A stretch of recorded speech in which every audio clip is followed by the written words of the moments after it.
You know that feeling when you open your banking app and your thumb hovers there for a second, heart racing, already mentally preparing to close it and pretend you never looked. And then one day, you tap it, the balance pops up, and you actually smile. Not a nervous smile, a real one, like, okay, we're good kind of smile. You stop doing mental gymnastics about whether you can afford that coffee. You stop calculating if buying real groceries means eating ramen for the rest of the week. That shift, it happens at a very specific number, and most people guess wrong. Here is the thing.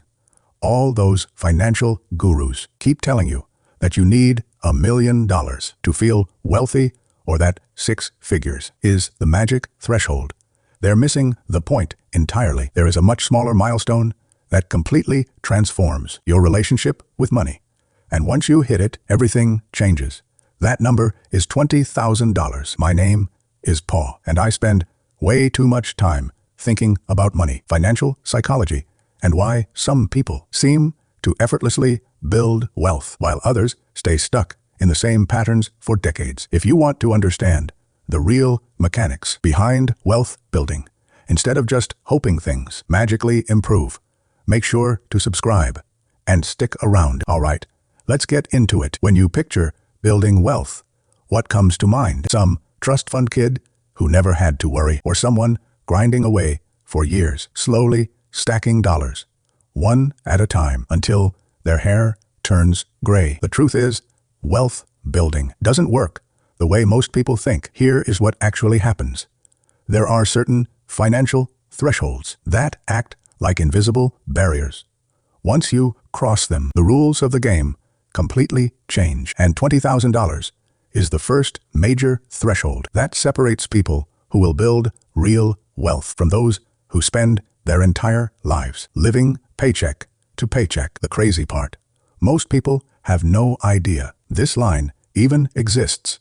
Think about it this way. Ever tried pushing a heavy boulder up a hill? Getting it started is the hardest part. You're straining, sweating, barely making progress, questioning whether it is even possible. But once you build enough momentum, something magical happens. The boulder starts moving faster, and when you finally reach the top, it rolls down the other side almost effortlessly. $20,000 is that turning point where your financial boulder finally crests the hill. Everything before feels like pushing against gravity. Everything after feels like gravity working in your favor. But here is where it gets really interesting. The change isn't just mathematical. It is not simply that you have more money to invest or that your returns are larger in absolute terms.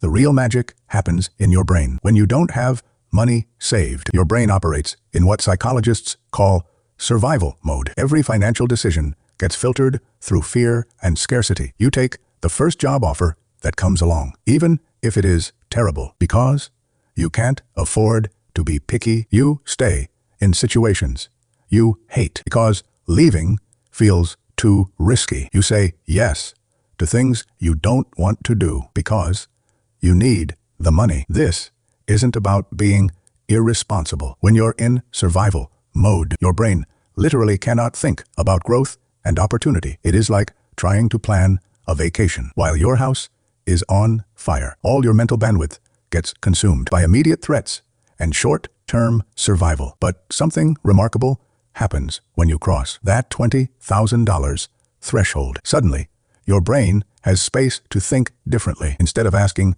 "How do I survive until next paycheck?" you start asking, "How can I grow this money?" Instead of being reactive to whatever crisis pops up, you become proactive about building wealth. Research from Vanguard shows that having just $2,000 in emergency savings increases your financial well-being by 21%. $2,000. That is less than most people spend on a vacation or a fancy laptop. But that small buffer creates a massive psychological shift because it moves you out of pure survival mode. When you push that emergency fund to 3 to 6 months of living expenses, which for most people lands around $20,000, you get another 13% boost in financial well-being. But more importantly, you've created enough breathing room for your brain to start thinking about wealth building instead of just wealth preservation. Now, let's talk about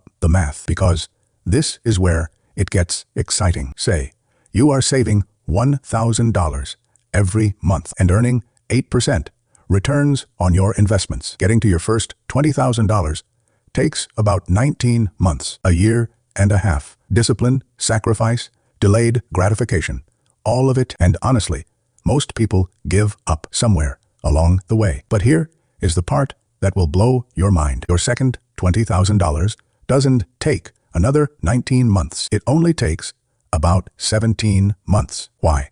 Because now that first $20,000 is working alongside your monthly contributions, generating its own returns. Think about this for a second. You did the exact same amount of work, saved the same amount each month, took the same level of risk, but you shaved 2 full months off the timeline just because you had more money working for you. That is compound interest starting to kick in. By the time you are going for your third $20,000, the timeline shrinks even more. Your money is doing an increasing share of the heavy lifting while you put in the same effort. And when you hit the big numbers, the acceleration becomes almost comical. Once you reach $400,000 in your investment portfolio, you can generate your next $20,000 in just 5 months. The same amount that took nearly 2 years initially now happens automatically. The first milestone feels impossible. Every milestone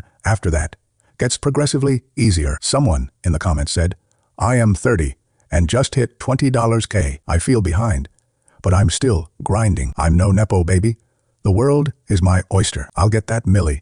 Growth compounds from here. That is exactly right. Another person wrote, 34 years old and just hit $20K. Started a little late, but later is better than never. And then there is a 40-year-old who commented, just got to $1,100. 6 exclamation marks. Everyone's starting point is different, but the logic is the same. You have to cross that threshold first before everything else can happen. A 24-year-old put it perfectly, saved $2K. Hey, at least I started. That is the point. Starting beats perfect every time. And here is the kicker. When you save $20,000, you accomplish something far more valuable than just accumulating money in a bank account. You fundamentally rewired your brain and built the most important financial habit you'll ever develop. I know that sounds like self-help nonsense, but stick with me. Think about what it actually takes to save $20,000 from zero, unless you're making ridiculous money or living rent-free in your parents' basement. This requires serious discipline. You had to track where every dollar went. You had to say no to things you wanted. You had to resist the urge to blow your savings on whatever shiny object caught your attention that week. Most importantly, you had to do all of this consistently for months or years. And when you did, you proved to yourself that you can control your money instead of letting it control you. You became the type of person who can delay gratification when it really matters. That is not just a financial skill. That is a life skill. There is another psychological shift that happens at this level that most people don't talk about. You start seeing opportunities instead of just threats. When you're living paycheck to paycheck, every unexpected expense feels like a disaster. Car needs repairs, laptop dies, rent goes up. These aren't opportunities. They're financial emergencies that derail your entire month. But when you have $20,000 in the bank, these same events become minor inconveniences. Car needs repairs, annoying but not catastrophic. Laptop dies, time to upgrade. Rent goes up.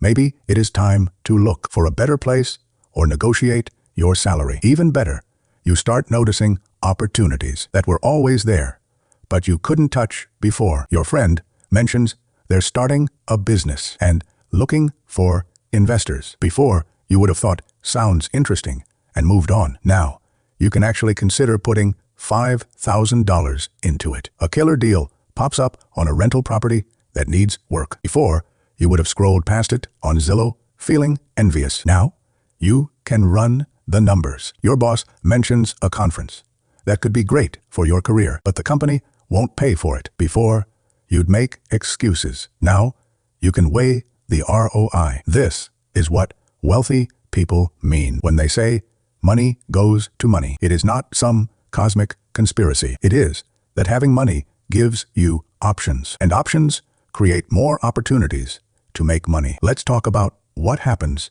to your career once you hit this milestone, because this is where things get really interesting. Having $20,000 saved doesn't just change your relationship with money. It changes your relationship with work. When you're living paycheck to paycheck, you're essentially trapped. Your boss could be terrible. Your coworkers could be toxic. Work could be mind-numbing, but you can't leave because you need that next paycheck to survive. This puts you in an incredibly weak negotiating position. You can't ask for a raise, afraid they might fire you. You can't push back on unreasonable demands. You need the job more than they need you. You can't explore other opportunities.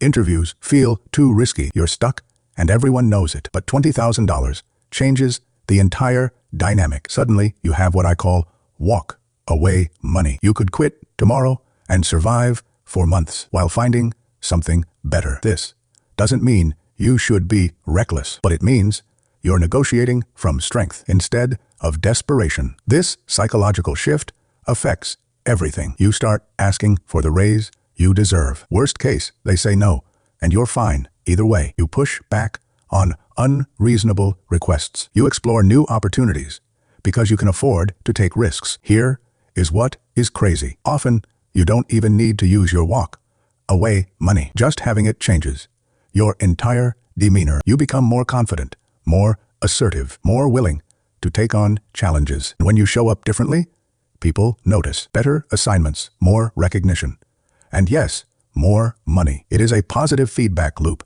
that accelerates over time. One more thing I see constantly, and this is where people mess up. They hit $20,000, feel that psychological shift, and immediately blow it on something stupid. New car because they've been so disciplined. Expensive vacation because they've earned it. Down payment on a house they can't actually afford. Don't do this. That $20,000 is not a reward for good behavior. It is the foundation of your entire financial future. It is the seed that grows into generational wealth if you're patient enough to let it compound. Someone in the comments shared they worked smart to pay off $285,000 in debt and will be completely debt-free in 1 week. That is the right approach. Build the foundation first, then think about everything else. Meanwhile, there is a 20-year-old who already has $35,000 saved. Early start, long runway, compound interest will do incredible things over the next few decades. Look, $20,000 is going to make you rich overnight, but it will fundamentally change how you think about money and opportunity. It is the difference between surviving and thriving, between reacting to life and designing it. Start building that foundation today because your future self is counting on the decisions you make right now. Trust me, they'll thank you for it.